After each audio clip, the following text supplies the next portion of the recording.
Hello everyone and welcome back to Sudden Wealth. I hope you guys are doing very well. If you do enjoy the content, please consider dropping that like and subscribe. As you guys know, it's the only thing that I ask. So, maybe just a quick update. So next week, as you guys know, I'll be traveling between Tuesday and Thursday, so no coverage during that time period. That's the last business trip of the year. And so I will try to make a video on Monday. Maybe I do something over the weekend if something material happens, otherwise I won't. And I do something Monday, then I do something Friday. Basically, that's going to be the plan. Unless something really dramatic happens in the meantime, which I don't expect, but you never know. So markets have been quite volatile. That's something to be expected, particularly as the government shutdown prolongs. Government shutdown removes liquidity from the system. What do asset prices love? Liquidity. We know on the upside is very strong, and the downside is strong as well, but on the opposite direction that we usually enjoy. Crypto is by far the most sensitive to liquidity, so you saw a crypto moving first, followed by stocks moving last. So today's stocks at some point were actually quite negative, but if you look at the S&P closed positive, the Nasdaq closed slightly negative, Dow Jones and Russell closed positive as well. Is the worst over? Who knows? Is the market pricing in a reopen of the government next week? Apparently there's around 50-50 chance that that's going to happen. We will see. In any case, it's all short-term. It's all short-term things that, if you look at it a year from now, as very little impact, is nothing but a blip on the chart. However, as you are experiencing it, it feels like a big deal. Now, I wanted to cover something because this is very important. Bitcoin is around 100, close to 104,000 by the time that I'm recording, and Ethereum is around 3,450 or so. And today Bitcoin was at some point below 100K, like 99 something. And the reason why this is important to be mentioned here is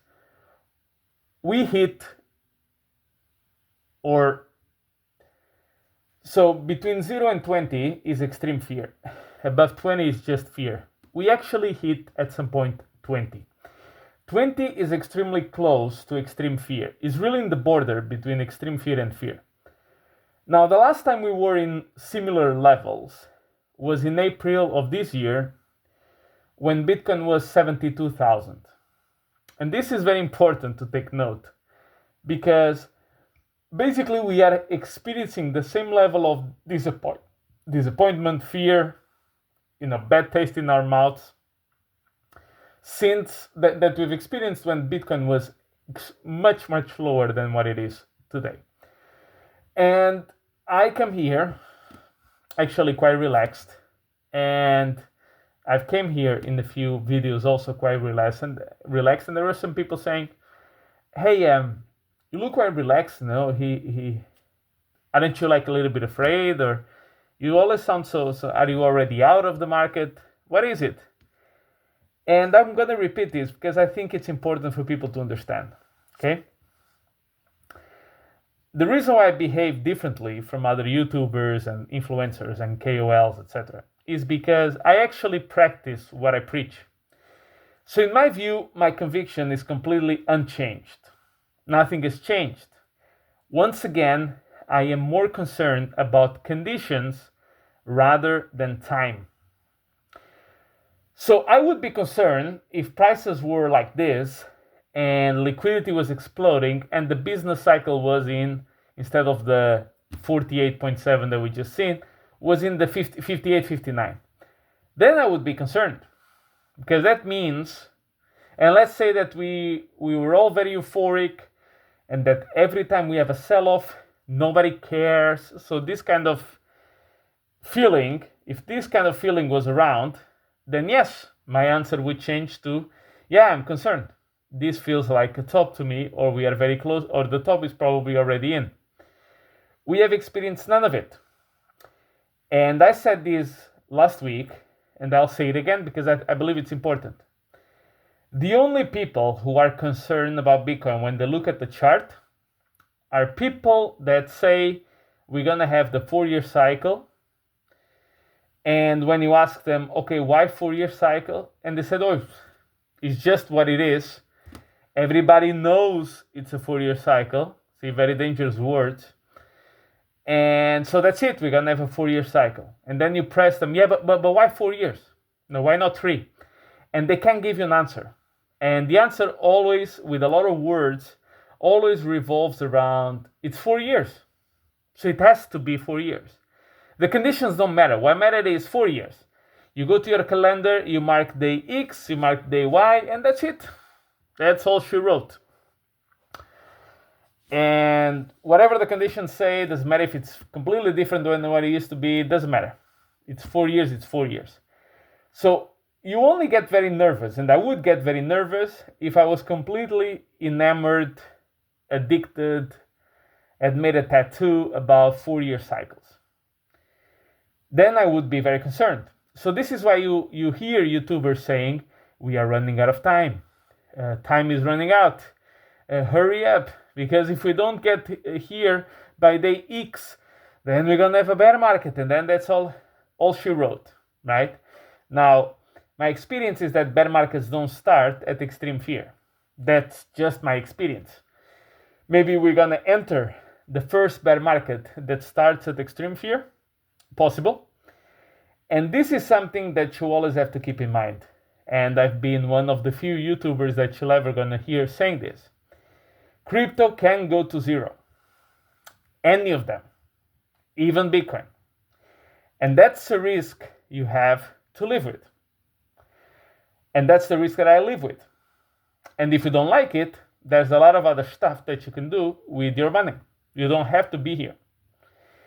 And I don't encourage you to be here, and I don't discourage you to be here. That's up to you to make your own decision. But you have to live with this possibility. And whatever probability you assign to it, it's up to you to decide, do I think it's 5% chance, 10, 15, 20, 50, 60, 80, 1? Up to you. And today's video, I wanted to cover something because people get this wrong all the time. So I'll try to make it quite simple. Is one of my followers, and he's been with me for a long time, and I can tell by his comments that he's starting to become a bit frustrated, which is normal. I also get frustrated from time to time. I'm not a machine. I'm not a magician. I actually have to train my mind over and over to basically, make me think of my position. So basically he was saying, I was saying that I had a good feeling about the situation where crypto is, and he said, look, last time you said you had a good feeling, crypto went down a lot. And I'm like, we have a different definition of good feeling. Good feeling to me is not pumping to the moon. That is what I believe the ultimate goal of being invested in this space. Why take all this risk and difficulty and punishment, etc. is because then you have very big outsized returns. So the way that I look at it is, I love when I see extreme fear.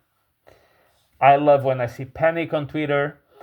I love when I see these massive fast red candles that gets out a lot of people. And that makes me a little bit different than the majority of people. And the reason why I like it is very simple.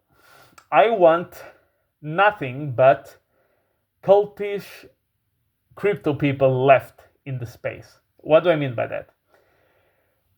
People in the crypto environment, let's call it that way, are called, you're part of a cult, the cult of Satoshi, or the cult of that coin, or the cult of Vitalik, it doesn't matter.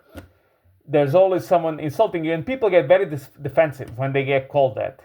And to me, that's a compliment. I want to be part of a cult. Why? Because if I'm only surrounded by cultish people, then there's no selling. Like, Tesla is a very successful company. There's no doubt about it. but there's a large percentage of that share price appreciation that comes from the cult of Elon Musk.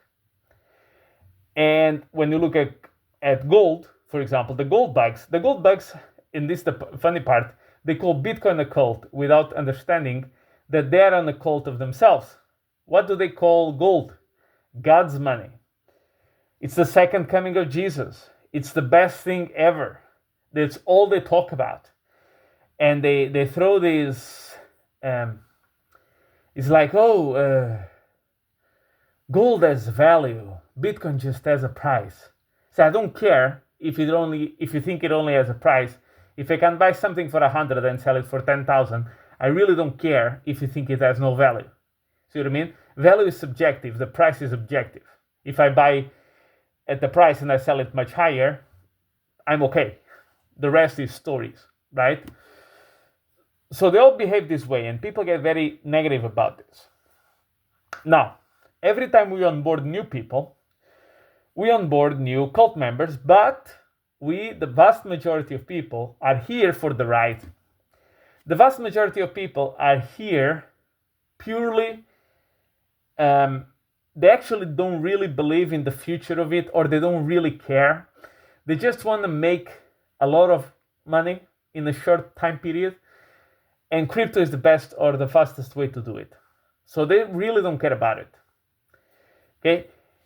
And these are the people that when you see these big sell-offs, etc., these are the people that get caught off guard. Because these people had no belief, and they were just waiting for, I just want my next 3 to 5x, so I can dump on everybody's head, and I'm out of here.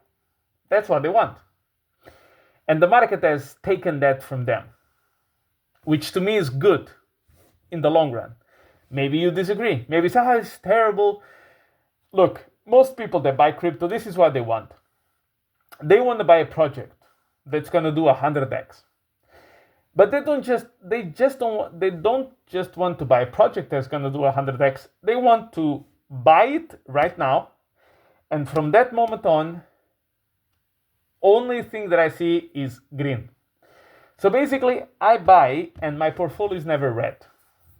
That's what they want. Unfortunately, reality quickly teach them that that's not how it works. That it takes time, it takes conviction, it takes a long time actually.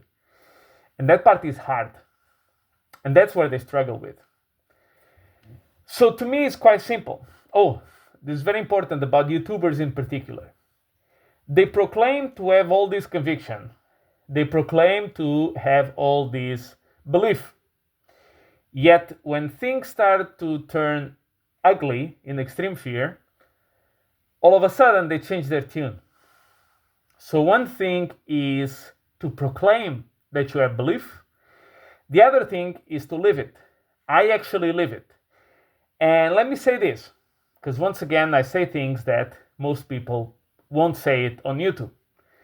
Maybe those Johnny-come-latelys, those people that are here just for a quick buck, maybe they will be proven right.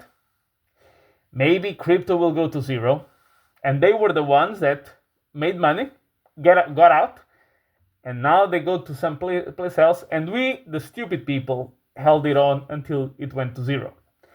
Maybe that will happen. I don't know. I don't have a crystal ball. I have a conviction that that's not going to happen. And that conviction has a lot of conditions. Conditions is the key word that make me believe where we stand in the specific moment in time. For example, I don't think we're at the top because of condition A, B, and C has not been seen yet. And since I have conviction, I act on it. I act in line with my convictions. To me, it's very surprising when I see a YouTuber saying he's all convicted, but then he has a temper tantrum for half an hour about the price. Then you don't have conviction. What you want is the price to move in a way that you can retire on your own time frame. That's what you want. That's all you want. So you actually have but just be honest. Just tell the truth, you see, but the point is they do understand the value of the cult. So they try to trick you, pretending that they are actually have conviction, because they know they will attract the cultish members, the real ones. and they won't leave.